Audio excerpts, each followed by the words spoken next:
I'm sorry, I didn't know I was like this. Mr. D'Angelo, what are you doing here? Laura Bell's voice came out in a sharp cry, half panic, half utter mortification. She froze. The most dangerous man in New York was standing in front of her, in her bedroom, and she was only wearing tiny shorts, a baggy old concert tee, bare feet, everything wrong, everything perfectly vulnerable. Wrong door, Arturo D'Angelo said, his voice husky, his dark eyes traveling over every inch of her. But he didn't leave, and Laura replied, "But you never get doors wrong. Today, I did. Fatal mistake, because Arturo D'Angelo didn't get anything wrong, and now Laura Bell had become the obsession of a man who didn't know how to lose." Hi everyone, I'm Lena, the author of this channel, and today, I wanted to thank our members. Thank you so much for your support, guys. So if you want to be featured in the next video, answer me below. What do you like most about my stories? I'll be reading all the comments. Chapter 1, The Wrong Door and the Awakening. Wrong door. Or fate. The blood on the concrete floor was still fresh when Arturo D'Angelo placed his gun back in the inner holster of his jacket, his movements calculated and precise as always, unhurried because dead men don't run. The negotiation had failed at exactly 9:23 in the morning, when Salvatore Russo decided he could lie about the numbers and get away with it, and Arturo had given him exactly 15 seconds to retract before pulling the trigger. The other two, loyal but stupid lackeys, had tried to draw their weapons and sealed their own fate before they could even touch metal. 3 bodies on the floor of the abandoned Brooklyn warehouse, 3 spent bullets, 3 problems eliminated before noon. Levian Rossi, his consigliere, was already on the phone organizing cleanup, while Arturo wiped his hands on a white handkerchief he threw on the floor with the corpses, because dirt was dirt, no matter the origin. The morning was too beautiful for a day when he'd taken 3 lives, but the contrast never bothered him, never made him question, because this was his world, and always had been since he was old enough to hold a gun. He drove back to the mansion in silence, driving his own car because sometimes he needed total control of the wheel and the road to process what he'd done, even though processing was too strong a word for something that was simply necessary. The blood was only mental now, invisible but present, and he would climb the house stairs, take a long, hot shower, and continue with the rest of the day as he always did, because stopping meant thinking, and thinking meant feeling, and feeling was a luxury men like him couldn't afford. I was in my small room when he arrived, but I didn't know yet, had no way of knowing that the entire mansion had become different since morning, quieter, more tense, charged with that heavy energy that came after something terrible happened. I'd spent the day working on the upper floors, changing sheets and dusting furniture, and the other maids were acting strange, whispering in Italian too fast for me to follow, avoiding making noise and walking on tiptoes as if the floor would explode at any moment. Maria, the older housekeeper, had shot me a warning look when I passed her in the hallway, the kind of look that said, "Don't ask, don't look, don't exist too much today." And I'd obeyed, because 6 months in that house had taught me when to disappear and when to become completely invisible. I caught fragments of conversations in the kitchen, loose words like negotiation failed, and 3 of them, and had no choice, and my stomach churned because I wasn't naive enough not to understand what that meant in the world where I worked now. Levian had passed me in the hallway with a closed and tense expression, speaking quietly on the phone, and other men in dark suits came and went for hours, all avoiding looking at us, at the maids who cleaned and served and pretended not to exist. The tension only worsened when I heard heavy footsteps climbing the main staircase in the middle of the afternoon, and I didn't need to see to know it was him, because Arturo D'Angelo had a presence that preceded his physical arrival, a weight in the air that made everyone stop and hold their breath. I hid in one of the empty suites, pretending to fix curtains that were already perfect, hoping he'd pass right by, that I could remain invisible and safe in my insignificance. I heard doors closing with controlled force up on his floor, heard the deadly silence that always accompanied him, and prayed for the day to end so I could return to my room and forget there was a world out there where men killed and died before lunch. When I finally returned to my small space in the maid's wing, the sun was already setting, and I was exhausted from accumulated tension and constant fear. I closed the door with a shaky sigh of relief, happy to have survived another day, happy to be able to breathe without fear for a few hours before everything started again tomorrow. I kicked off my uncomfortable shoes and threw them in the corner, changed out of my stiff uniform into a loose t-shirt from some old concert and short shorts that were old but comfortable, and turned on music on my phone because I needed to push away the dark thoughts clinging to my mind. The familiar melody filled the small room, and I started singing along, off-key as always, not caring because here no one heard me, no one judged me, no one needed to know I used music and dance as an escape from the heavy reality surrounding me. I spun around the room barefoot, letting the music carry me, smiling to myself and singing too loud, feeling a lightness that only existed here, in this tiny space that was completely mine, and where I could be genuinely myself without masks or fears. It was in the middle of a spin, completely lost in the music and the good feeling of finally being free, that my bedroom door opened and the entire world stopped spinning with me. Arturo D'Angelo stood in the doorway, watching me, and for one infinite second neither of us moved, neither of us breathed, neither of us could process the impossibility of what was happening there. The music kept playing on my phone, but my voice died in my throat because he was there, in my room, looking at me with an intensity that made every cell in my body go into immediate panic. I stumbled over thin air from pure shock and fell off the bed in a humiliating and awkward thud, with my short shorts riding up even higher and exposing practically everything, while my loose t-shirt twisted around my waist and left me completely vulnerable. I managed to get up too quickly, almost tripping again on the sheet that had gotten tangled around my foot, and stood there trembling all over because Arturo D'Angelo never got doors wrong. Everyone in the mansion knew that. So what the hell was he doing in my room?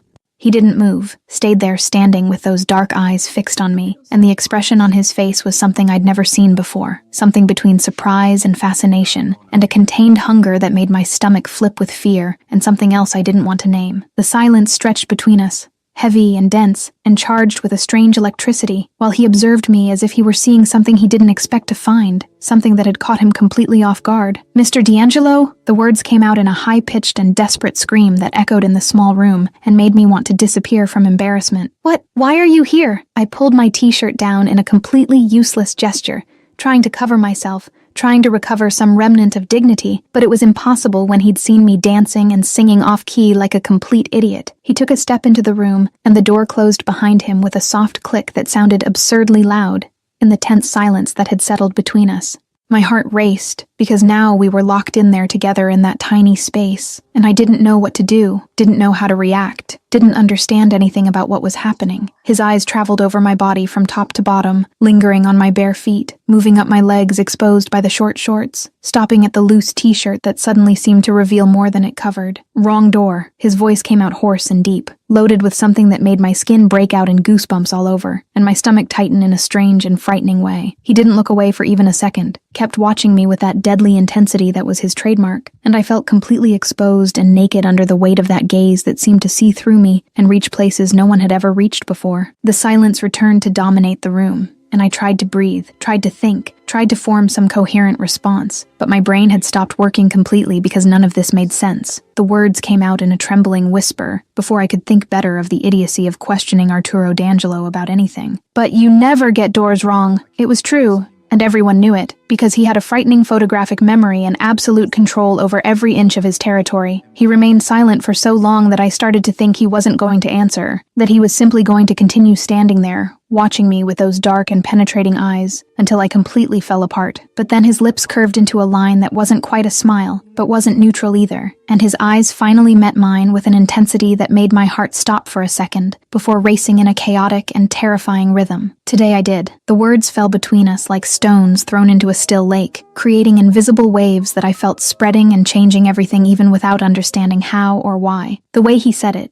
the tone of his deep and hoarse voice, the expression in his dark eyes, everything indicated this was much more than it seemed, that there were meanings hidden beneath the three simple words that I couldn't decipher but felt in my gut. He stood there for one more infinite second, watching me as if he were memorizing every detail of the scene, and then he turned and left the room with the same silent and deadly elegance with which he'd entered. The sound of the door closing sounded like a period at the end of a conversation that had changed everything without me understanding exactly what, and I stood there in the middle of the room trembling and unable to form a coherent thought, while the music kept playing as if nothing had happened. I turned off the music with shaky hands and sat on the bed, because my legs had turned to jelly and weren't supporting me properly anymore. My heart was beating so hard, I could hear the sound of it echoing in my ears, and my hands were shaking uncontrollably, while I tried to process what the hell had just happened there. Arturo D'Angelo had entered my room, had seen me in my most vulnerable and unguarded moment, had stood there watching me with that impossible-to-ignore intensity, and then had admitted he'd made a mistake, as if that were some kind of important confession. The tears started flowing without me noticing, hot and silent, because I was scared and confused, and completely lost about what to do with this impossible situation. Men like Arturo D'Angelo didn't get doors wrong, didn't do anything by accident, didn't stand around watching insignificant maids unless there was a reason. And the way he'd looked at me, that contained hunger in his dark eyes, that hadn't been casual or unimportant. I lay down on the bed and closed my eyes tightly, trying to erase the image of him standing in the doorway, but it was impossible because it was burned into my retina with painful clarity. The short shorts, the loose t-shirt, the bare feet, the humiliation of having fallen off the bed in front of him, all of it mixed with the memory of that intense gaze and the hoarse voice saying, "Wrong door," and today I did, and my brain couldn't stop reliving every second of that impossible encounter. The night fell heavy and endless, while I lay there, unable to sleep, unable to do anything but think about him, and what had happened, and what it could mean. I tried to convince myself it meant nothing, that it had just been an embarrassing accident that we would forget and never mention again. But deep down I knew I was lying to myself, because the way he'd looked at me hadn't been casual at all. I turned over in bed for the 1,000th time, hugging my pillow and trying to breathe slowly to calm my heart that was still beating too fast. 3 floors above, in the private wing that I only cleaned when he wasn't there, Arturo D'Angelo was also awake, but I didn't know that yet. Had no way of knowing he was sitting in his office with a glass of whiskey in his hand, and his mind stuck on the image of a barefoot girl dancing and singing off-key with a genuine smile on her lips. The morning had been brutal and dark as it always was when men died by his hands, and Arturo had returned home carrying the familiar weight of 3 necessary executions, and a darkness that always accompanied him after days like this. He'd climbed the stairs wanting only silence and solitude, but had turned in the wrong direction for the first time in years, and when he opened that door, he'd seen something that cracked the armor he'd kept in place for so long, he didn't even remember what it was like to live without it anymore. Laura Bell dancing barefoot, spinning with impossible lightness, singing off-key and happy, being completely genuine and free in a way he hadn't seen in years, maybe had never truly seen in his world, where everything was calculation and control and death. And something in him, something that had been dead and buried for so long he didn't even know it still existed, had awakened upon seeing that pure and simple light existing in the same universe as the 3 lives he'd taken that morning. He drank more whiskey, trying to drown the image of her that insisted on staying in his mind with an irritating and impossible-to-ignore clarity. He tried to convince himself it was just exhaustion, just the weight of the brutal day, just a momentary distraction that would pass once he slept. But the more he tried to forget, the clearer the memory became, until he could see perfectly the short shorts, the exposed legs, the way she'd fallen off the bed scared and adorable and completely unguarded. The night dragged on long and sleepless while he drank and thought and tried to understand what was happening to him, because Arturo D'Angelo didn't lose control, didn't get distracted, didn't let anything interfere with the perfect and deadly functioning of the machine that was his life. But Laura Bell had interfered without even trying, without even knowing, just by existing and dancing and singing, and being real in a world where nothing was real. When the sun began to rise and he was still awake, still seeing that smile and those bare feet and that impossible lightness, Arturo finally admitted to himself the truth he'd tried to deny all night. She couldn't stay away, couldn't continue being just another maid he glimpsed in the hallways when he passed by. He needed to hear that off-key voice again, needed to understand what she'd awakened in him, needed to have her close where he could observe and protect and possess. The decision was made there, in the silent hours before dawn, while he drank the last sip of whiskey and accepted that something fundamental had changed the moment he opened that wrong door. Laura Bell was going to work directly for him now, was going to stay in the private wing where he could see her, was going to be close enough for him to hear that voice that had brought lightness to his darkness. And when Arturo D'Angelo decided something, the entire universe reorganized itself to make it happen, no matter who or what stood in the way. Chapter 2: Transfer and Confrontation. You work for me. Short for me. I slept poorly, and woke up even worse, with my body aching from being tense all night, and my mind exhausted from replaying that impossible moment when Arturo D'Angelo had entered my room and changed everything without doing absolutely anything except look. I went down to the common areas of the mansion with swollen eyes and a churning stomach, praying for the day to pass quickly and without incident, praying he wouldn't be around, and I could pretend yesterday hadn't happened. Maria found me in the hallway before I even reached the kitchen to get coffee, and the expression on her face was strange, a mixture of confusion and poorly disguised curiosity that made my stomach tighten even more. She pulled me into an empty corner and whispered in heavily accented Portuguese that I'd been transferred, that from now on, I would work in Mr. D'Angelo's private wing, and the way she said it, with wide eyes and a tense voice, made it clear this wasn't normal, that it had never happened before. Transferred? The word came out in a high-pitched whisper, because my brain refused to process that absurd and terrifying information. But why? Did I do something wrong? The questions came out in a desperate rush, while my heart started beating faster, and panic rose up my throat, because working directly for him meant being close, meant seeing him every day, meant no longer having the luxury of hiding and disappearing when necessary. Maria shook her head and said she didn't know, that the order had come directly from him early that morning, that Levian had communicated the change, and that I should report to Mr. D'Angelo's office at 10 o'clock to receive instructions. The clock on the wall showed 9:40, and I felt my legs go weak, because in 20 minutes I would have to face him again, would have to be in the same room as the man who had seen me dancing and singing off-key last night. I climbed the stairs with trembling steps, and my heart beating so hard I thought I'd throw up before getting there, and each step seemed like an eternity, while I tried to prepare something to say, tried to find courage I didn't have, tried not to fall apart completely before even knocking on the door.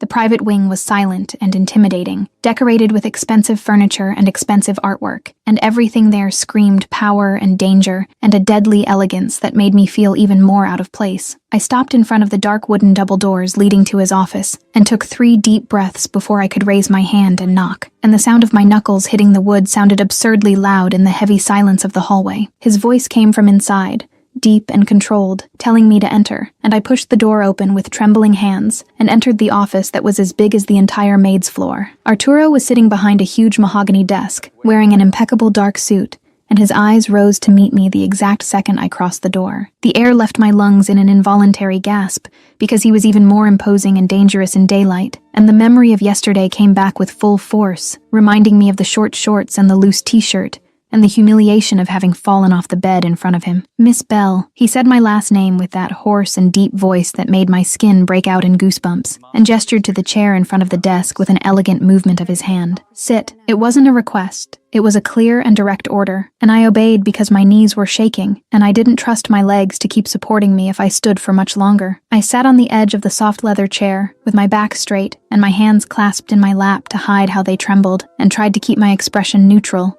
while he continued watching me with that intensity that seemed to see through all my defenses. The silence stretched between us for seconds that felt like hours, and I wanted to say something, wanted to ask why I'd been transferred, but the words stuck in my throat under the weight of that dark and penetrating gaze. "You've been transferred to the private wing." He finally broke the silence, and his voice was firm and controlled, without any trace of the emotion I'd seen yesterday when he admitted he'd gotten the door wrong. "Starting today, you work directly for me. Take care of my quarters, serve my meals when I eat here, organize the library and office. Understood?" I nodded in a mechanical movement because I couldn't form words yet, but then anger started rising mixed with fear and confusion, because this wasn't fair, didn't make sense, and he couldn't just transfer me without explanation after invading my room and changing everything. "You entered my room yesterday." The words came out before I could think better of the idiocy of confronting Arturo D'Angelo, but now that I'd started, I couldn't stop. "That's inappropriate." His eyes narrowed slightly, and his lips curved into a line that could be interest or amusement, or something else I couldn't identify. I did.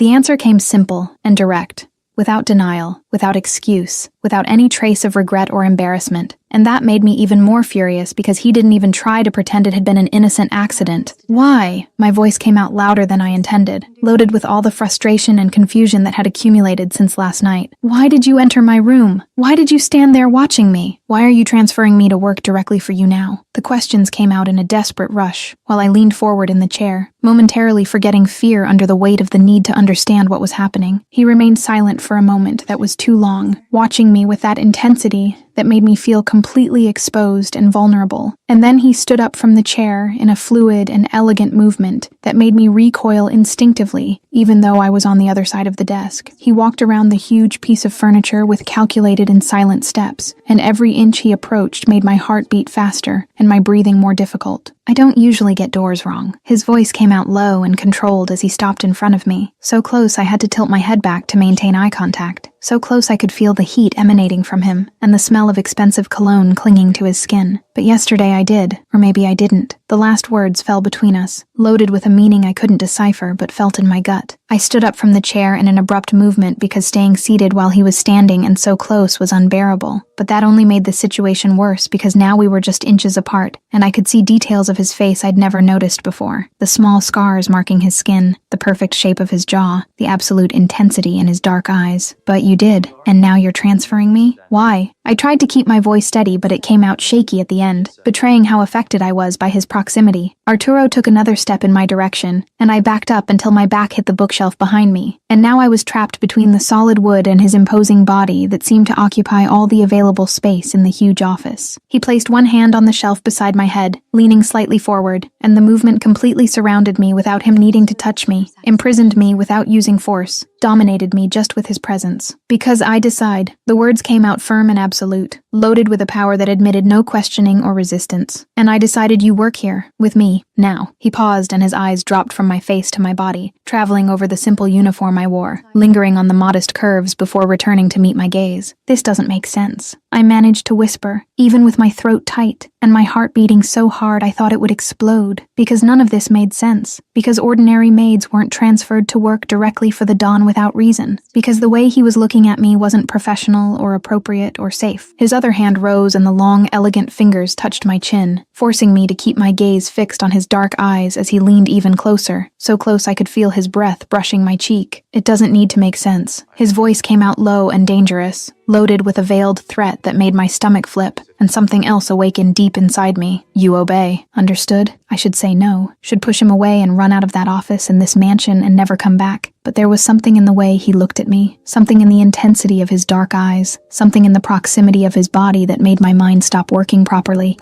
The chemistry I'd tried to deny yesterday was there again, multiplied by 1,000, vibrating in the air between us like a living and dangerous thing I didn't know how to control. Thus, understood. The word came out in a trembling and defeated whisper, because I had no choice, because he was Arturo D'Angelo, and I was just Laura Bell, because in his world what he decided became reality, regardless of what anyone else wanted. I saw something pass through his eyes when I gave in, something that looked like triumph and satisfaction and hunger at the same time, and the fingers on my chin squeezed lightly before releasing me. He finally stepped back and air returned to my lungs in a shaky and desperate gasp. But his eyes didn't leave me for even a second, continued watching me with that intensity that made me feel completely exposed. Good. His voice returned to the controlled and professional tone, as if the last few minutes hadn't happened, as if he hadn't just cornered and dominated me without needing to use force.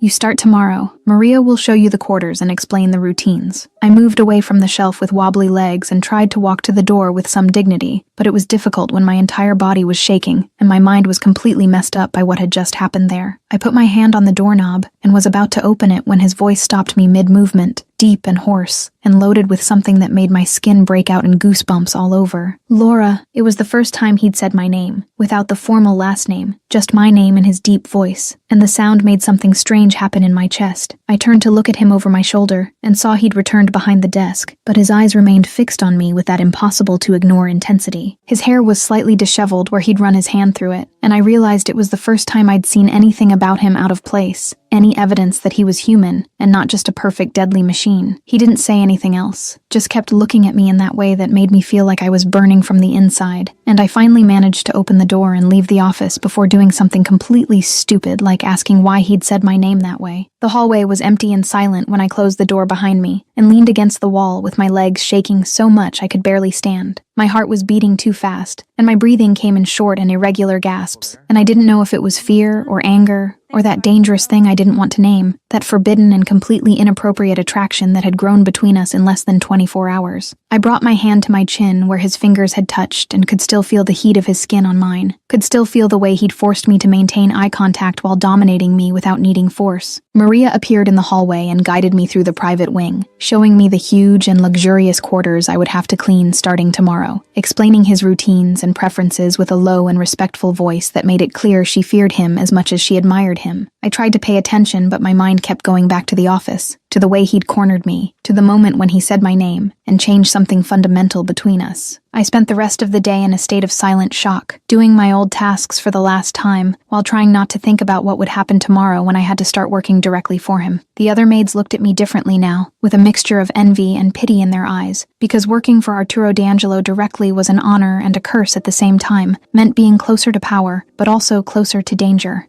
When I finally returned to my room that night, I threw myself on the bed and buried my face in the pillow, trying to muffle the scream of frustration that wanted to come out of my throat. Everything had changed in less than 2 days, and I no longer knew who I was or what I was feeling, only knew that Arturo D'Angelo had entered my life in the most violent and invasive way possible, and now I could no longer pretend he didn't exist. The worst part of it all was that part of me, a small and dangerous and completely irrational part, had liked the way he'd looked at me, had liked the proximity and the intensity, and that forbidden chemistry vibrating between us. And that scared me more than anything else, because I knew, deep down I knew, that if I wasn't careful, if I let that attraction grow, I would end up completely destroyed in the process. But it was too late to go back now, because the decision had been made, and tomorrow I would start working directly for him. Tomorrow I would be too close to pretend. Tomorrow everything would change again, and I had no idea if I would survive what was coming. Chapter 3: Observation and Growing Possession.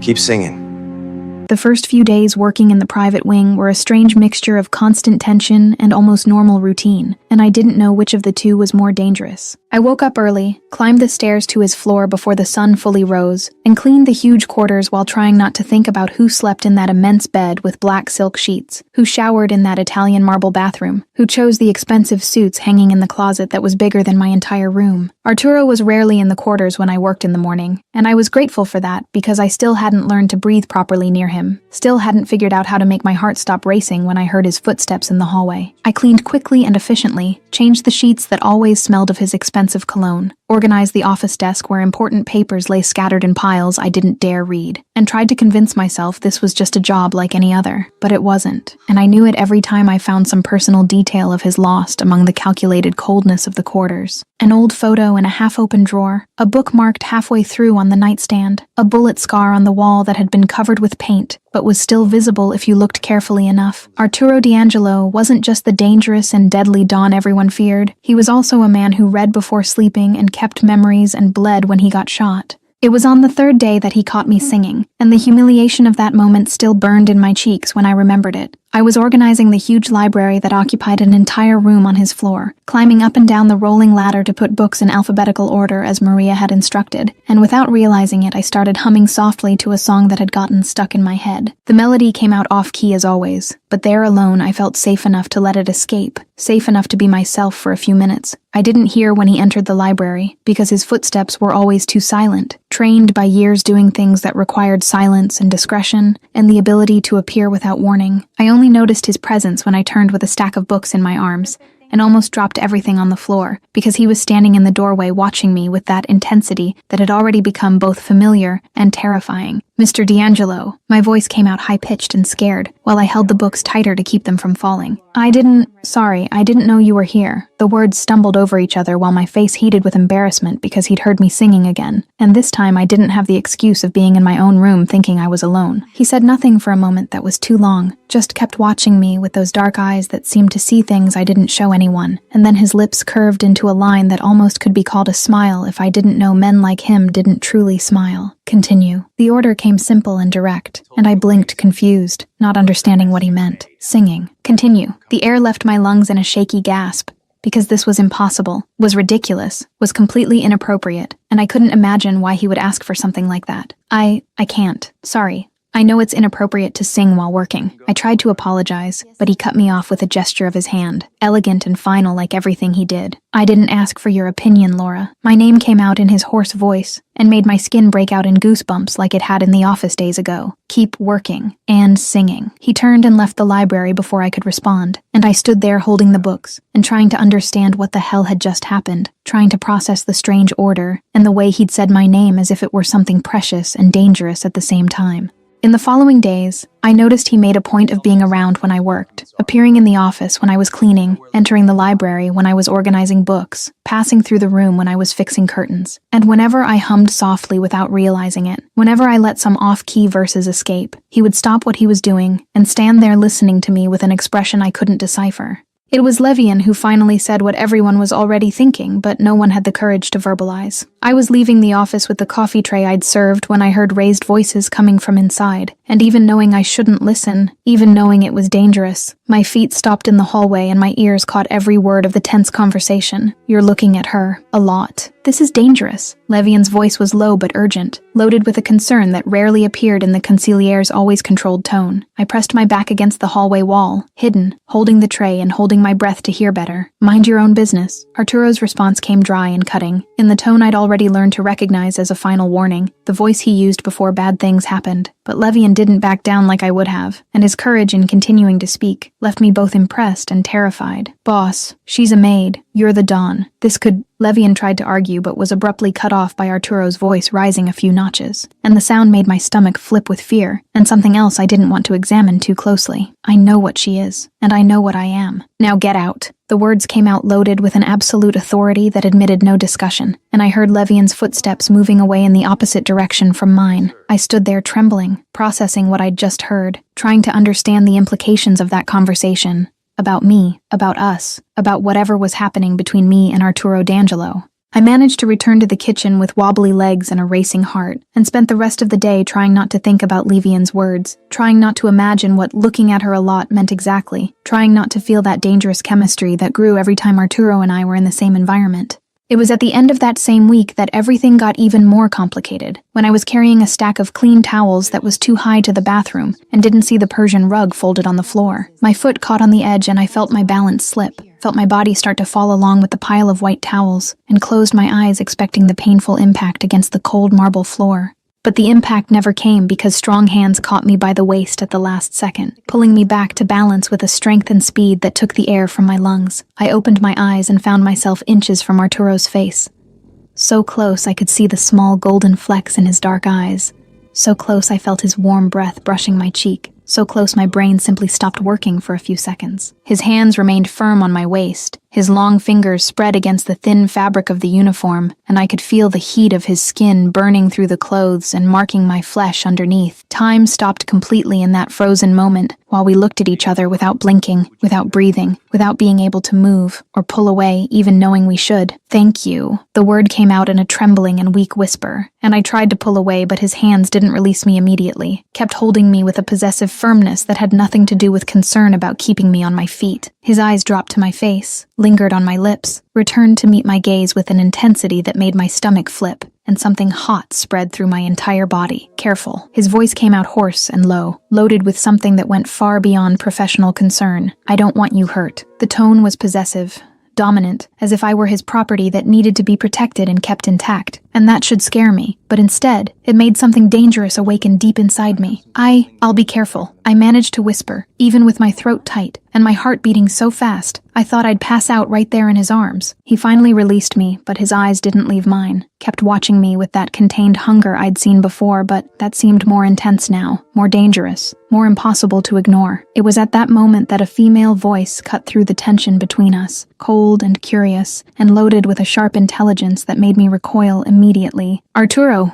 who is this?" I turned and saw a beautiful woman standing at the entrance to the hallway, wearing expensive and elegant clothes, with the same dark hair and the same penetrating eyes that Arturo had, and I knew immediately this was Bianca D'Angelo, his sister about whom the maids whispered with a mixture of admiration and fear. Arturo moved away from me with a controlled movement, but I saw his jaw tighten slightly, saw how his shoulders became tense, and realized he didn't like being interrupted, didn't like having to explain anything to anyone. Not even to his sister, Laura, the new maid for the private wing. The introduction came dry and short, without elaboration, but Bianca wasn't an idiot, and I saw in her eyes that she'd seen everything, had noticed the proximity, had noted his hands on my waist and the way we'd looked at each other. Bianca observed me from head to toe with an evaluative and cold gaze that made me want to disappear into the floor, and then her eyes returned to her brother with an expression that mixed surprise and something dangerously close to amusement. "I see," that was all she said, but the tone carried layers of meaning I couldn't completely decipher, implications that made my stomach churn with nervousness. I left there as quickly as I could without looking like I was running, but I heard when Bianca confronted Arturo in the hallway, heard her voice low and incisive, cutting through the silence. "You like her? The maid?" The question came direct, and without beating around the bush, and I almost tripped again, trying not to look like I was listening while moving away too slowly. "No." Arturo's answer came too quickly, too defensively, completely unconvincing even to me who was far away and couldn't see the expression on his face. Bianca must have thought the same thing because her laugh echoed through the hallway, low and knowing. "You're a terrible liar. To me, at least." Chapter 4. First Tension and Broken Rules. Call me Arturo. The following weeks passed at a strange rhythm, where I tried to maintain emotional distance from Arturo while working increasingly closer to him physically, and the contradiction was killing me inside. I learned his routine with surgical precision, knew exactly when he had breakfast, when he closed deals in the office, when he spent hours on the phone speaking in rapid and tense Italian about things I pretended not to understand even when I understood perfectly, and he kept watching me, whenever he thought I wasn't paying attention, whenever I turned my back or bent down to pick something up from the floor, and I felt the weight of that gaze on my skin as if it were something physical and real. The other maids had started looking at me differently, with a mixture of envy and concern in their eyes, because everyone in the mansion had already noticed that Arturo D'Angelo treated the new maid in a way that wasn't normal or appropriate or safe. Bianca appeared from time to time in the private wing, always with that knowing and slightly amused look that made me want to disappear into the floor. And every time she saw her brother and me in the same environment, her smile became more pronounced and more dangerous. She never said anything directly to me, but the looks she exchanged with Arturo were loaded with silent conversations I couldn't decipher, but that clearly irritated him deeply. It was on a Friday night that everything got more complicated, when I'd stayed late organizing the private library, because Maria had asked me to finish before the weekend. The mansion was quieter than normal, most of the maids had already left, and I was alone on that huge floor, trying to put the new books that had arrived on the high shelves. I climbed the rolling ladder with a heavy stack in my arms, stretching my body to reach the highest shelf, and was so focused on the task that I didn't hear when the library door opened and someone entered. I only noticed the presence when the hoarse and familiar voice cut through the silence and made my entire body shiver with surprise and something else I didn't want to name. "Need help?" The words came loaded with something heavy and tense, and I turned my head so fast I almost lost my balance on the ladder, holding tight to the shelf to keep from falling while my heart raced in my chest. Arturo was standing below the ladder watching me, and even in the dim light of the library I could see something was different today. Something in the way his shoulders were tense and his jaw clenched. "Mr. D'Angelo, I didn't hear you come in." The words came out in a high-pitched whisper, while I held the books tighter, trying to ignore the fact that he was looking at me from below, and probably saw more than I wanted to show because of the angle and the uniform skirt. The smell of whiskey reached me even from where I was, and I realized he'd been drinking, not enough to be drunk, but enough to be less controlled than normal. He took a step toward the ladder, and his hands closed on the metal structure on both sides, trapping me up there without needing to touch me, and the sudden proximity made my stomach flip and my breathing irregular. "I'm silent. Profession requires it." His voice came out hoarser than normal, loaded with a weight that went beyond physical exhaustion, and I wondered what had happened today, what tense meeting he'd had, how many lives he'd taken before coming home and finding me here. I can manage. Thank you." I tried to keep my voice firm and professional, but it came out shaky at the end, betraying how affected I was by his proximity, and by the way he looked at me, as if he were seeing something he wanted very much, but couldn't have. I put the books on the shelf with trembling hands and started to descend. But when I reached the middle of the ladder, I realized he hadn't moved away, was still standing there too close, blocking my descent.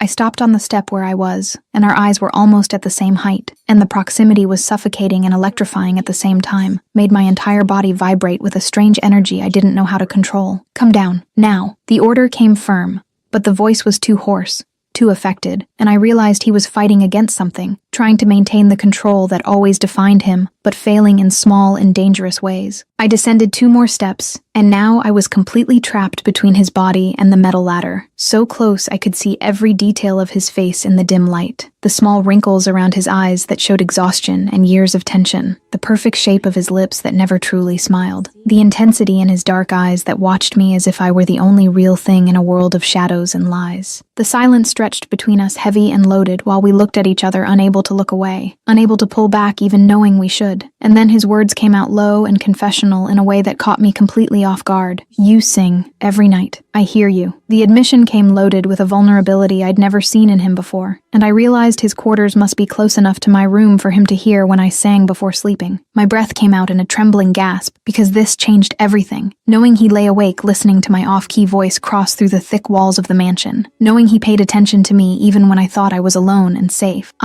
Sorry if it bothers you. I tried to apologize, but he cut me off by placing his hand on the ladder railing beside my body, surrounding me even more without needing to touch me directly. "It doesn't bother me." The words came out firm and honest, and then he paused and his eyes dropped to my face with an intensity that made my stomach tighten. "I like it." The confession came reluctant, as if he were admitting a dangerous weakness, and I realized this cost him a lot to say, cost him a lot to admit that something or someone had power over him in some way. My heart was beating so hard I was sure he could hear it, and I tried to find something to say, some way to break that tension growing between us like a living and dangerous thing. "Mr. D'Angelo, this is—" I began, but he interrupted me again, and this time his free hand rose, and his fingers touched my chin with a delicacy that completely contrasted with the strength and violence I knew he was capable of. "Arturo." The correction came soft but firm, loaded with a request or an order. I didn't quite know which. "Call me Arturo." His eyes were fixed on mine with an intensity that made it impossible to look away, impossible to deny what he was asking, even knowing that accepting meant crossing a line that shouldn't be crossed. "Arturo." I whispered his name for the first time, feeling the weight of the syllables on my tongue, and saw something pass through his dark eyes when I said it, something that looked like triumph and satisfaction, and a hunger that scared and attracted me at the same time. "This is inappropriate. You're my boss. I'm a maid." I tried to bring reality back, tried to remind us both of who we were, and the social abyss that separated us, but the words sounded weak and unconvincing even to my own ears. Arturo leaned forward, and now he was so close I could feel the heat emanating from his body,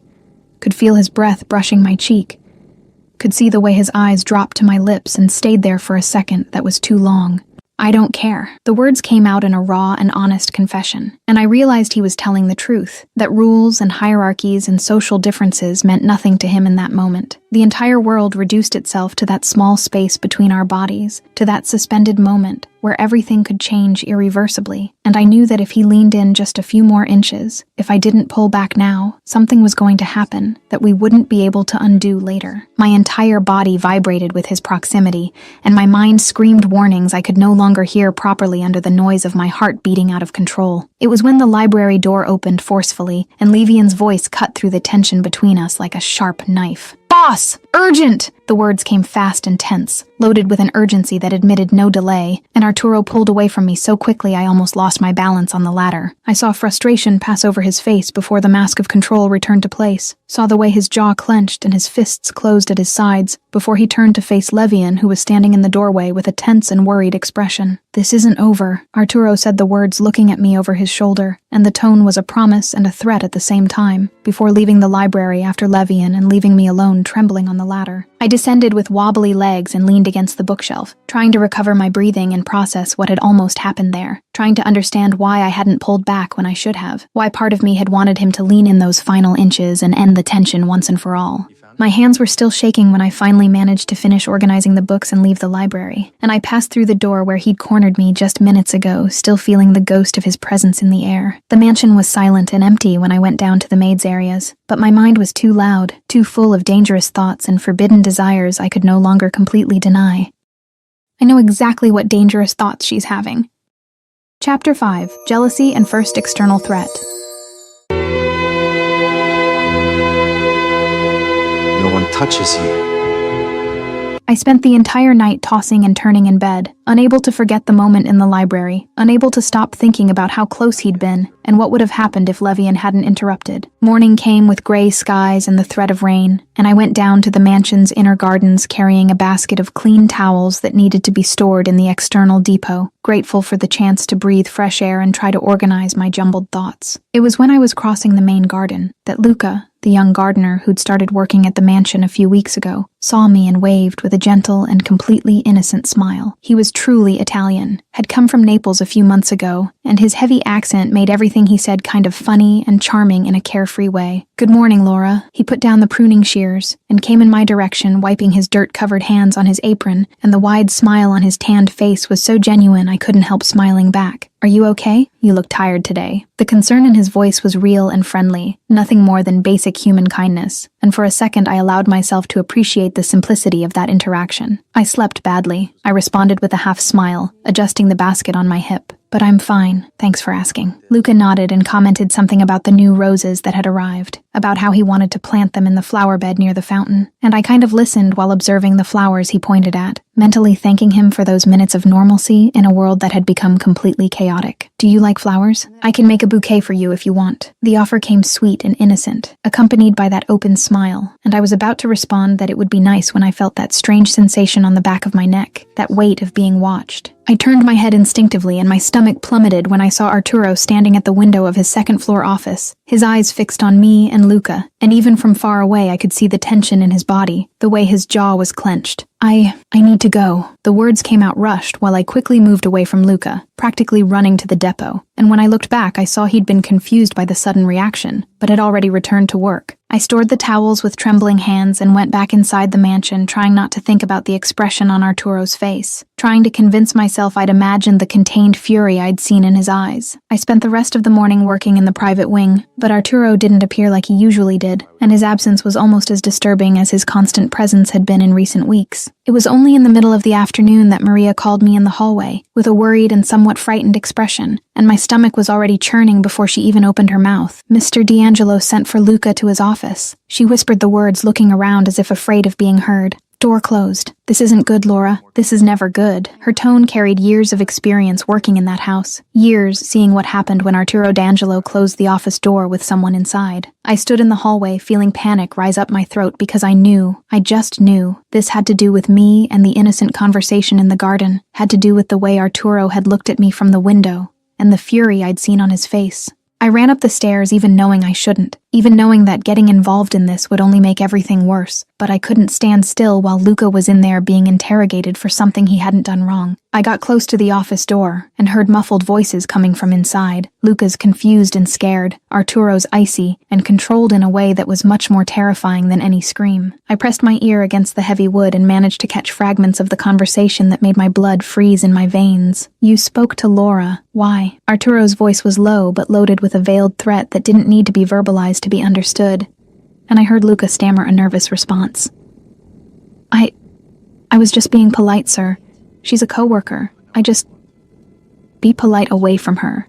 Understood? The tone had gotten even colder, even more dangerous, and I could perfectly imagine the expression on Arturo's face, the way he must be looking at poor Luca with those deadly eyes that made grown men tremble. There was a pause, and then Luca's voice came louder, loaded with genuine confusion. "But she's just a maid like me, sir." I don't understand why. The sound of a chair being pushed forcefully cut through the air, and I heard heavy footsteps, and then Arturo's voice exploded in a tone I'd never heard before, loaded with a violent possessiveness that made my heart stop. "She's mine, my responsibility, He paused, and the silence that followed was so loaded I could barely breathe. "You don't talk to her, don't look, don't breathe near her, or you're out, permanently. Understood?" Yes, sir. Sorry, I didn't know, I'll never again." Luca's voice was completely terrified now, and I heard more footsteps, and then the door opened so suddenly I almost fell forward. Luca came out practically running, his face pale and his eyes wide with fear, and passed by me without even seeing me as he stumbled down the stairs. I stood there in front of the open door, and Arturo was on the other side staring at me, and the expression on his face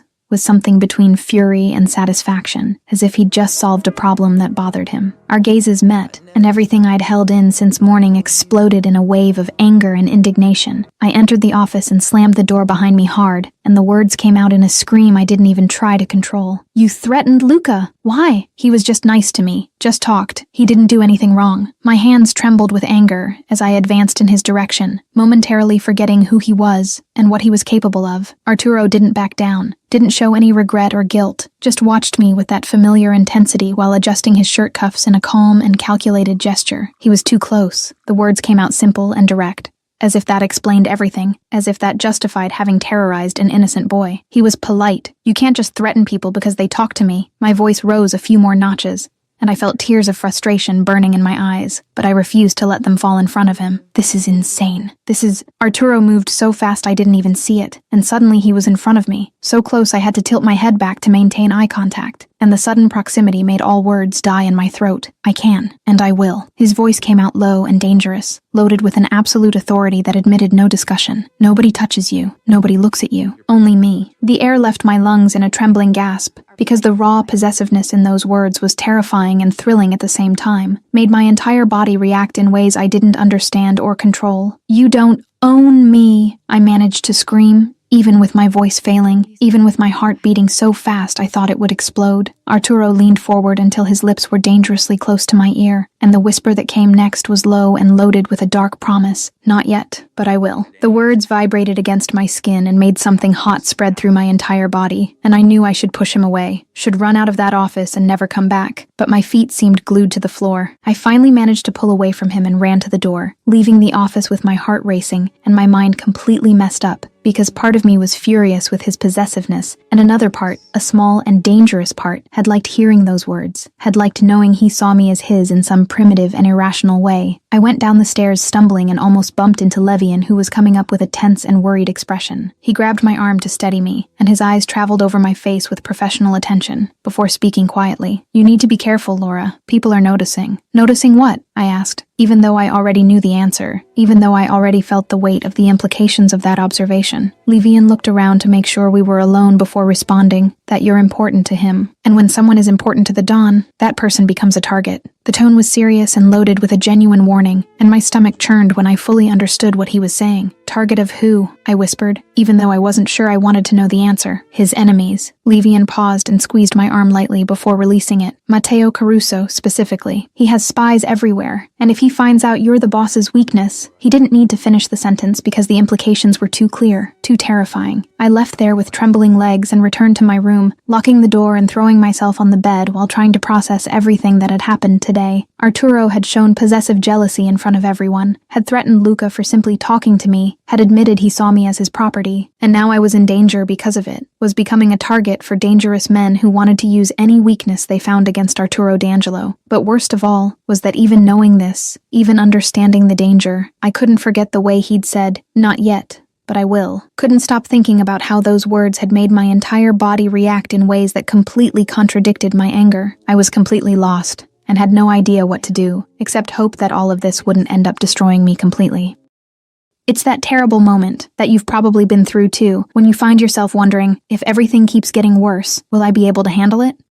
Chapter 6. Kidnapping and Forced Declaration. You are dismissed, Laura. Yes, Mr. D'Angelo. Thank you. Maria had asked me to go to the Italian market downtown to get the specific ingredients the chef needed for tonight's dinner, and I'd agreed, grateful for the chance to leave the mansion for a few hours and breathe air that wasn't loaded with tension and heavy stares. I grabbed the list and the house wallet, went down the stairs and told the security guard at the door I was going out, and he nodded distractedly while talking on the phone about something urgent I didn't pay attention to. The streets of New York were crowded as always, noisy and chaotic in a way that normally calmed me because it made me feel anonymous and safe in the crowd. I entered the little Italian market 3 blocks from the mansion, greeted the old owner who knew me from other times, and started looking for the items on the list while trying not to think about Arturo and Levian's warning about becoming a target of his enemies. It was when I was leaving the market with the heavy bags in my arms that I noticed the black car parked on the corner, the windows too dark to see who was inside, and something in my instinct screamed danger even before the back door opened and 2 large men got out heading in my direction. I tried to run, but they were faster, and a hand covered my mouth while the other grabbed me by the waist, and the bags fell to the ground, scattering tomatoes and basil on the sidewalk as I was dragged into the car. I tried to scream, but the hand on my mouth pressed too hard and panic took over me with such intensity I could barely breathe. And then, I felt something being pressed against my nose, a cloth with a strong chemical smell, and everything started to get dark and distant while my body stopped obeying my commands. The last thing I saw before passing out completely was the luxurious interior of the car and the low laugh of one of the men saying something in Italian about gift for the boss. I woke up in a dark and cold place, with my hands tied behind my back and my mouth too dry to scream. And panic returned with full force when I realized I was sitting in a metal chair in what looked like an abandoned warehouse. My head throbbed where it had hit something during transport, and when I tried to move, I realized my ankles were also tied to the chair legs, leaving me completely immobilized and vulnerable.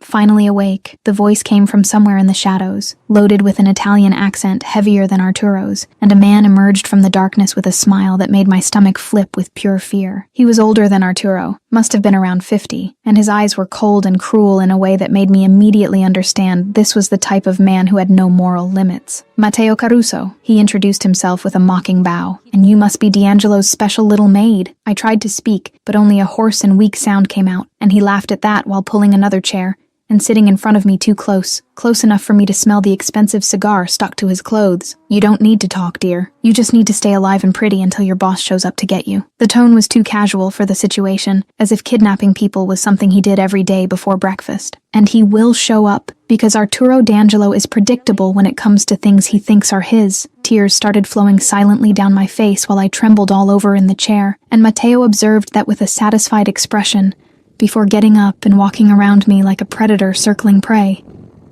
Relax. I'm not going to hurt you. Not yet. You're much more valuable whole to use as bait. He stopped behind me, and I felt his hand touch my hair, and disgust rose up my throat along with fear. But if he takes too long, well, then we can have some fun. Arturo was in the office when he received the call from Levian with the news, and the phone lasted exactly 3 seconds in his hand before being thrown against the wall and shattering into 1,000 pieces. The mahogany desk that was over 100 years old was overturned with such force it cracked in half. Expensive books flew through the room, and the scream that came from his throat was something primitive and violent that made all the men in the hallway back away in fear. Matteo! The name came out like a death sentence, and Levian, who had seen Arturo in bad moments, knew he'd never seen this specific intensity of destructive fury. Where is she? Arturo's hands grabbed Levian by the collar of his suit and pushed him against the wall with enough force to knock the air from his lungs. We're tracking, boss, but Matteo's men are good at... Levian couldn't finish because Arturo released him and started systematically destroying the rest of the office, every expensive object becoming a projectile, every piece of furniture becoming firewood, and the only thing going through his mind was the image of Laura scared and alone in that animal's hands. It took 2 hours to get the location after Arturo had interrogated 2 of Matteo's men in ways that left the basement floor covered in blood, and when he finally had the address of the abandoned warehouse in Brooklyn, Arturo grabbed his favorite gun, checked the magazine, and left the mansion followed by 10 of the most loyal and deadly men he had. I had lost track of time when I heard the gunshots outside, the sound of breaking glass and men screaming, and Matteo, who had been smoking calmly in the corner, jumped up with his gun in hand and a tense expression on his face. Son of a bitch got here faster than I expected. He muttered more to himself than to me, and then came in my direction with the gun pointed. Looks like you really are important. More shots.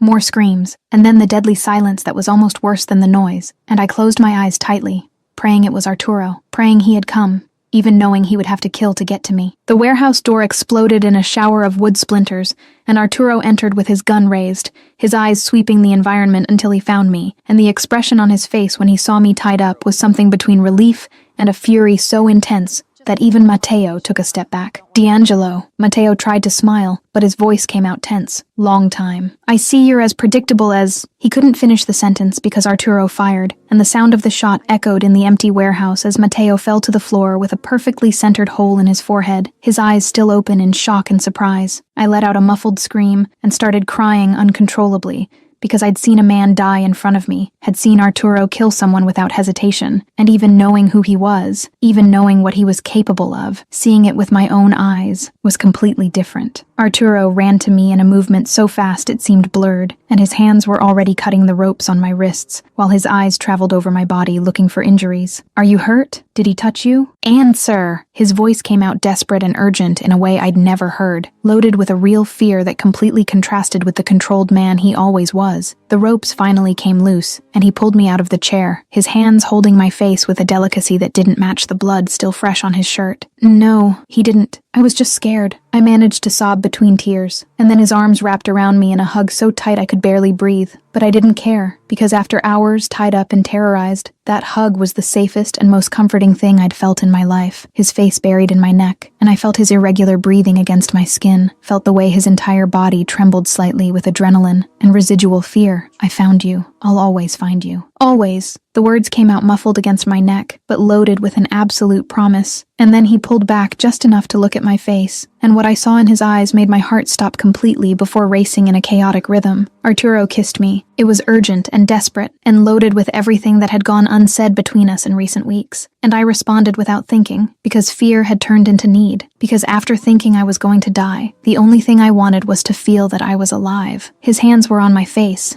in my hair, pulling me closer as if he needed to make sure I was real, that I was there, that he'd arrived in time. When we finally separated, I was trembling and crying and completely lost, and he picked me up in his arms without asking permission and carried me out of the warehouse, passing by the bodies of Mateo's men he'd eliminated to get to me. He placed me in the back seat of the car carefully, got in beside me and pulled me close to him, and we sat there in heavy silence while Levian drove back to the mansion. Why did he take me? My voice came out hoarse and weak after endless minutes of silence, and I felt Arturo tense beside me before responding. Because he knows. His jaw was so clenched I could see the muscle pulsing, and when I turned to look at him, I saw his eyes were fixed on the dark window, but his mind was far from there. Knows what? I whispered, even though I already knew, even though I already felt the answer deep inside me. Arturo finally turned to face me, and what I saw in his eyes made new tears stream down my face, because it was pure and raw vulnerability, was admission of something he'd fought against for weeks, that you're my weakness, that I care too much. The words came out like a forced confession, as if it cost him everything to admit that out loud. Arturo, I began,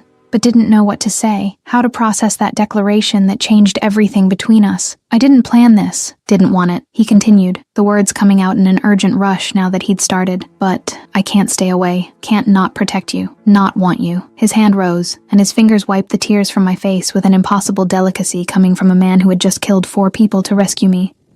I'm a maid.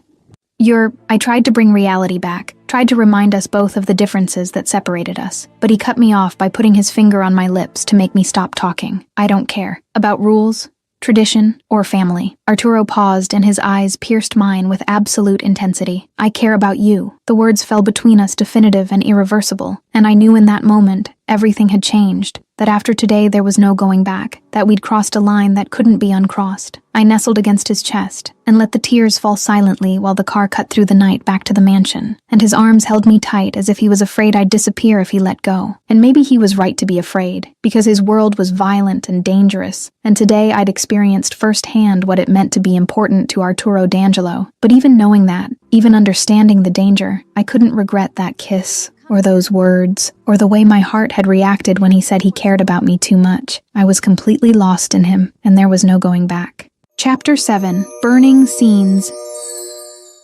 Stay with me. Stay with me. And final resistance. When the car stopped in front of the mansion, Arturo didn't give me a chance to get out on my own, simply picked me up in his arms again, and carried me up the main stairs, completely ignoring the shocked looks from the maids who were still awake. I tried to protest, tried to say I could walk, but he completely ignored me and kept climbing to his floor, to the private quarters where I only entered to clean. And when I realized where he was taking me, panic started rising in my throat. Arturo, I shouldn't be here. The words came out in an urgent whisper as he opened the door to the huge bedroom with his foot and entered, still carrying me in his arms. The room was immersed in shadows, only the faint light from the city coming through the enormous windows. And he finally put me down near the bed but didn't completely release me, his hands still holding my waist as if afraid I'd disappear. You stay with me, where I see you, protect you. His voice admitted no discussion, was firm and absolute, and when I tried to argue he put his finger on my lips again to make me stop. I won't leave you alone tonight, or tomorrow, or ever again. His eyes pierced mine in the darkness of the room, and I could see the brutal sincerity in those words, could see he was serious. I pulled away from him with trembling legs and walked to the window, hugging my own body and trying to process everything that had happened today, trying to understand how my life had turned upside down so fast. Arturo, the family. I began but couldn't finish because I didn't even know how to verbalize the fear I felt. The fear of being rejected, of being hated, of never being good enough for his world. I heard his footsteps approaching from behind, silent as always, and then felt the heat of his body close even without touching me yet. They'll accept, or they leave. The words came simple and definitive, loaded with a power that left no room for questioning. You think I care what they think? You think tradition or hierarchy or any other shit matters more than you? I turned to face him, and he was so close I had to tilt my head back, and the faint light from the window illuminated half his face, leaving the other half in shadows, making him seem even more dangerous and beautiful at the same time. But I'm not. I don't come from an important family. I don't have money or power or anything that justifies. I tried to explain, but he cut me off with an abrupt movement, his hands rising to hold my face and force me to look into his eyes. I want you, since that night, since I saw you dancing, singing, being you, light, real. The words came out loaded with a raw emotion I'd never seen in him, and I realized he was letting the mask fall completely for the first time, was showing me the man behind the deadly dawn. You brought light to my world of darkness, brought lightness where there was only weight. And now that I've tasted it, now that I've felt it, I can't pretend I don't need this anymore. Tears started flowing again because it was too much, because he was saying everything I was afraid to admit I wanted to hear, was giving me something I didn't know was possible to have. I'm scared of your world. Violence. Danger, I whispered with a broken voice, and saw pain pass through his eyes when he understood what I was saying, when he understood that his world scared me as much as it attracted me. Arturo pressed his forehead against mine and closed his eyes, and his breath came out shaky and heavy against my face. I'm scared too, of hurting you, of losing you, but I can't take it anymore. Away, pretending. His hands descended to my neck, to my shoulders, pulling me closer until there was no more space between our bodies, until I could feel every inch of him pressed against me. I can't take it either. The words came out in a defeated gasp, because it was true, because I'd fought against this for weeks, but couldn't deny it anymore. Couldn't pretend I didn't feel this impossible and dangerous attraction that had grown between us since that first night when he opened the wrong door. Arturo kissed me, and this time it was different from the desperate kiss in the warehouse. This time it was deep and slow and loaded with a promise that went beyond the physical. His hands were in my hair, on my waist, exploring me with a contained urgency that made my entire body tremble, and I responded with the same intensity, because after today, after almost losing everything, I didn't want to waste any more time pretending I didn't want this. He guided me back toward the bed, his lips never leaving mine, and when my legs hit the edge of the mattress, I let myself fall sitting down, and he came with me, kneeling in front of me and looking at me with an intensity that made my heart stop. His hands went to the button of the uniform I was still wearing, and he paused, giving me a chance to pull back, to say no, but I didn't say anything because I didn't want him to stop. His fingers unbuttoned the uniform with torturous slowness, revealing the skin underneath inch by inch, and his dark eyes followed every movement with a hunger that was almost tangible. When the fabric finally fell from my shoulders and got stuck at my waist, he paused again, and his eyes met mine in a silent question, and I answered by pulling him into another kiss that said everything I couldn't verbalize. The clothes came off slowly, first mine and then his, each piece revealing more skin, more heat, more of that impossible chemistry that had taken over us. When we were finally without barriers, when there was finally nothing between our bodies, Arturo laid me on the bed with a delicacy that completely contrasted with the urgency I felt vibrating in him. Mine, he whispered against my skin, as his lips traced a path down my neck, over my shoulders, and the words sounded like possession and promise at the same time. Always. I responded even with my voice failing, even trembling all over under his weight and the intensity of the moment, and I felt him smile against my skin before kissing me again. What happened after was an explosion of sensations and emotions I'd never experienced before. It was her femininity meeting his masculinity in a perfect fit that seemed to have been planned all along. There was urgency and delicacy at the same time. There were whispers of, "I'll protect you," and "I love you," mixed with muffled moans and irregular breathing. There was the feeling of finally being complete, in a way I didn't even know I was broken. Afterwards, when we were lying intertwined in the black silk sheets, with our breathing still irregular, and our bodies still vibrating with the remnants of what had happened, reality started slowly returning. I lay there against his chest, listening to his heart beat hard and fast, feeling his fingers trace lazy patterns on my back, and fear started infiltrating again through the cracks of temporary happiness. "The family will hate me," I whispered against his skin, and I felt his entire body tense before relaxing again with visible effort. His hand came to my chin and forced me to look up, to meet his dark eyes in the darkness of the room. "They'll respect you, because I order it." His voice was firm and absolute, with no room for doubt or questioning, and I wanted to believe that, but I knew the world well enough to know things weren't that simple. I laughed nervously, and the sound came out wet with unshed tears, and he frowned slightly, observing my expression. You don't control everything? I tried to explain, but the words came out weak, because deep down I wasn't sure if I was trying to convince him or myself. Arturo turned me on my side until we were face to face on the pillows, and the expression on his face was so serious and intense, it made my stomach tighten. In my world? I do. He paused, and his hand rose to brush the hair from my face with a tenderness that was already starting to become familiar. And you're my world now. The words fell between us, heavy and definitive, and I saw in his eyes he was being absolutely serious, that this wasn't just empty talk or temporary promise made in the heat of the moment.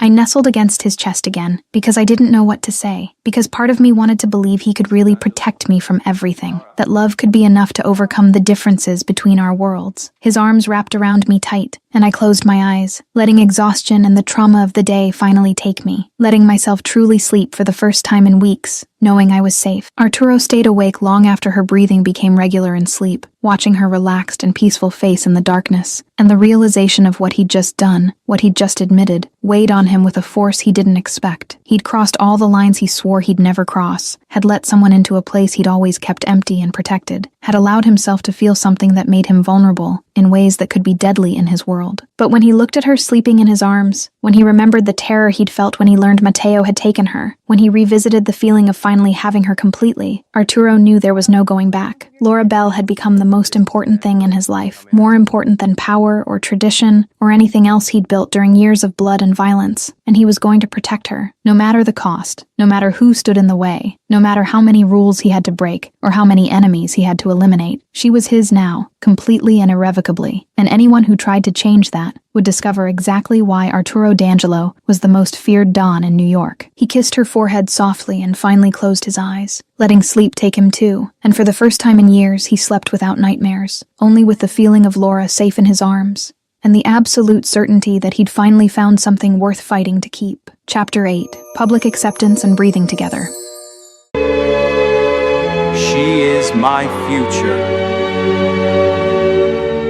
I woke up wrapped in silk sheets that smelled like him, and for a moment I allowed myself to pretend this was normal, that I belonged to that huge room and that giant bed, and the arms that still held me even during sleep. The morning light came through the enormous windows, illuminating Arturo's face, relaxed in a way I'd never seen when he was awake, and I realized this dangerous and deadly man was also human and vulnerable when he slept. I tried to move without waking him, but his arms automatically tightened, pulling me back against his chest, and his dark eyes opened slowly until they met mine. For a second, neither of us said anything. We just stayed there looking at each other while the reality of what had happened yesterday came back with full force, and then his lips curved into a half smile that was so rare it made my heart race. Good morning. His voice came out hoarse from sleep, and something else that made my skin break out in goosebumps, and before I could respond, he kissed me, slow and deep, as if we had all the time in the world, and nothing outside mattered. When we finally separated, I was breathless and completely lost in those eyes that looked at me as if I were the most precious thing in the universe. Arturo, I need to go back to my room. The maids will, I began, but he cut me off by putting his finger on my lips, and the expression on his face became serious and determined in a way I was already starting to recognize as a prelude to him doing something that would change everything. No, you're not going back. He sat up in bed, pulling me with him, and his hands held my face, forcing me to maintain eye contact. Today, I announced to the family, officially, you're no longer a maid, you're mine. The words came firm and absolute, with no room for discussion, but panic rose up my throat anyway. They'll hate me. They'll say I'm an opportunist, that I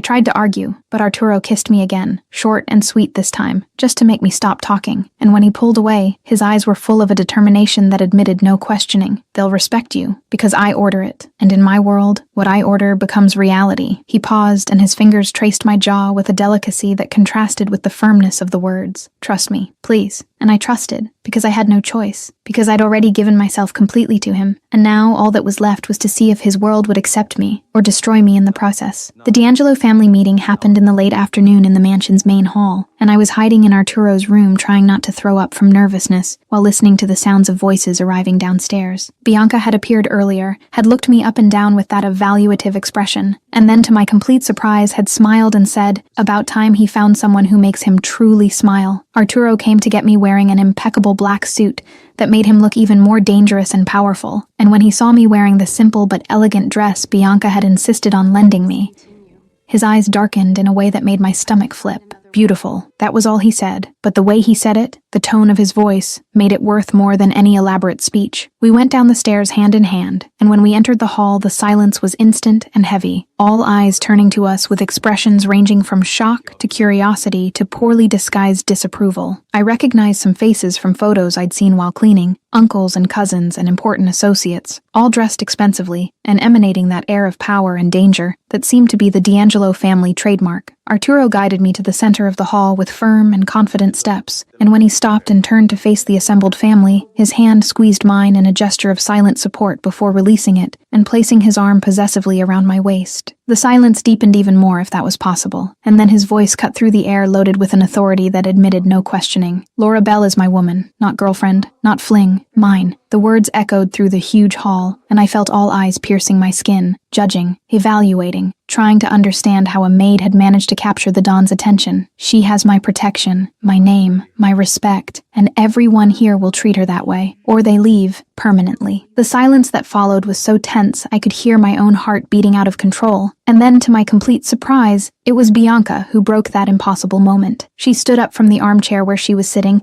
and walked to us with a genuine smile on her face. And when she stopped in front of me, her eyes were full of an approval I didn't expect. About time.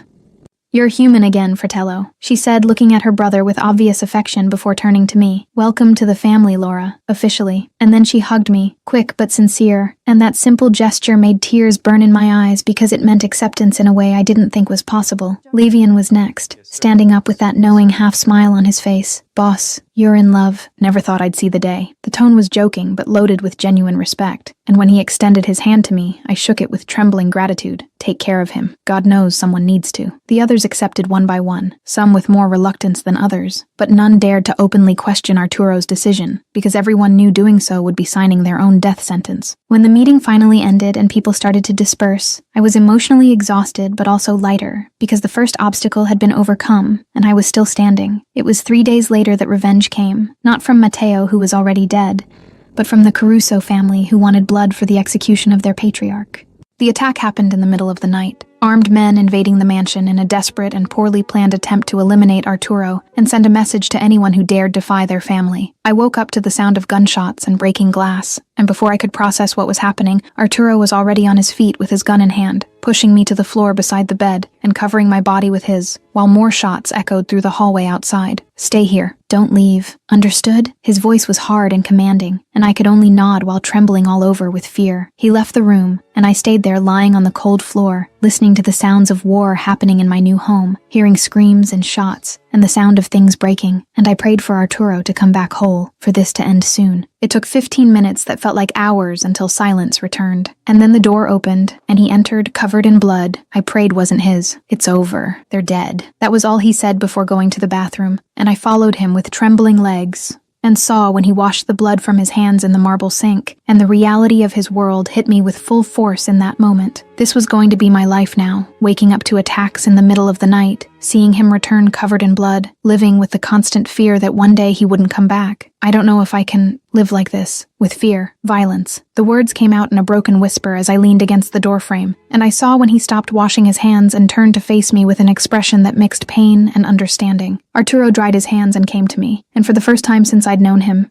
I saw tears in his eyes, saw real and raw vulnerability he never showed anyone. I understand, and if you want to go, I'll let you, because I love you, and love is letting go, even if it destroys me. His voice failed at the end, and I realized this was costing him everything to say. That offering to let me go was the hardest thing he'd ever done in his life. Tears started streaming down my face as I processed those words, as I understood he was giving me a real choice, was willing to lose me if it meant keeping me safe. And it was in that moment of his absolute vulnerability that I understood with crystal clarity what I wanted. I don't want to go. I want you. The words came out firm despite the tears. This world, it's scary, but you're my peace, my safe place, my everything. I threw myself into his arms and felt when he held me so tight I could barely breathe, felt his tears wetting my hair, felt his entire body trembling with the relief of not having lost me. You're my lightness, my light. Since that night, singing, dancing, you brought me back, alive. Arturo whispered against my hair, and for the first time in his life, he truly cried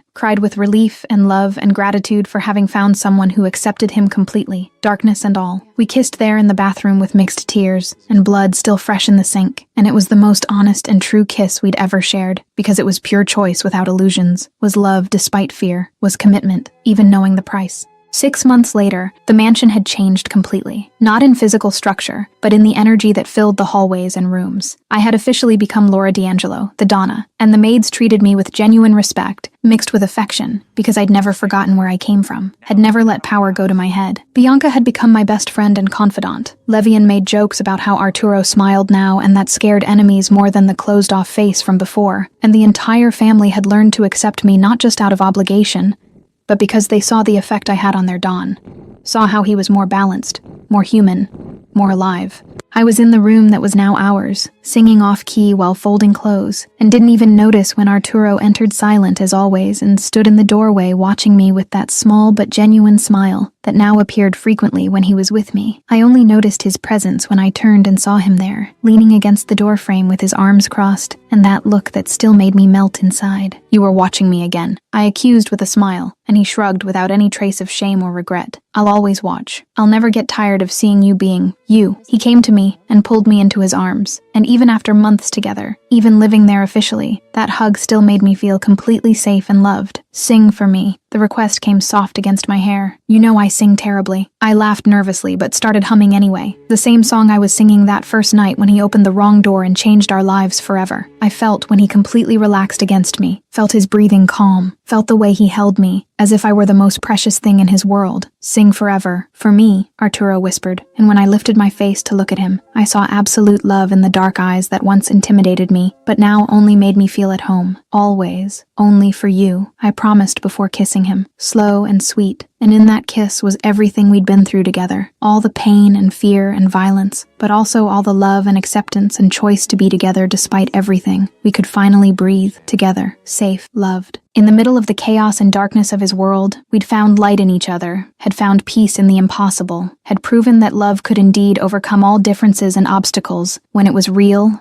and true and strong enough to survive everything. And while I sang off-key, and he held me as if he'd never let me go, I knew with absolute certainty I'd made the right choice, that this dangerous and deadly man was also my home, my love, my forever. The wrong door had become the right door, and his awakening had become the awakening of both of us to the possibility of true love in a world where love was the rarest and most precious thing of all. Curiosity time. The 2-year-old request. Alaric approached Klaus 2 years ago, long before the story began, to ask permission to court Mavie. It all started way before the red flowers. He'd been watching her since then, and chose to do things the traditional and honorable way first. The strategic 8 months. Alaric had been staying at the Burj Al Arab for exactly 8 months, always specifically requesting Mavie. It wasn't coincidence. It was him creating opportunities to be near her after her father said to get to know her as a person first. Exactly 200 roses. Henrik's flowers were exactly 200 roses. An obsessive and specific number that already showed the sick nature of his fixation. It wasn't a lot of flowers. It was the precise count of a stalker. The shirt she never took off. Mavie deliberately never took off Alaric's shirt, even though he warned her. She wore it all day, defying him, showing that subconsciously, she'd already chosen to belong to him. Kristoff, the silent hero. It was Kristoff as a window sniper who saved Mavie with a surgical shot to Henrik's shoulder. Not Alaric directly. The real hero was the man no one saw act. Alaric cried when asking for her hand. The most dangerous man Klaus knows, cried when he officially asked for Mavie's hand. A moment no one saw except Klaus, showing Alaric's real vulnerability away from the world's eyes. The clue Mavie caught. Henrik suggested taking Mavie to her father's house. An address nobody knew, except those with access to Alaric's confidential files. Mavie caught this immediately, and it was the first real clue of the betrayal. Hoffman and Becker. The final company has both last names in alphabetical order, not just Hoffman alone, showing that Alaric truly saw Mavie as an equal partner, not property or an accessory. And if you want to check out another story, click on the video that appears now on your screen.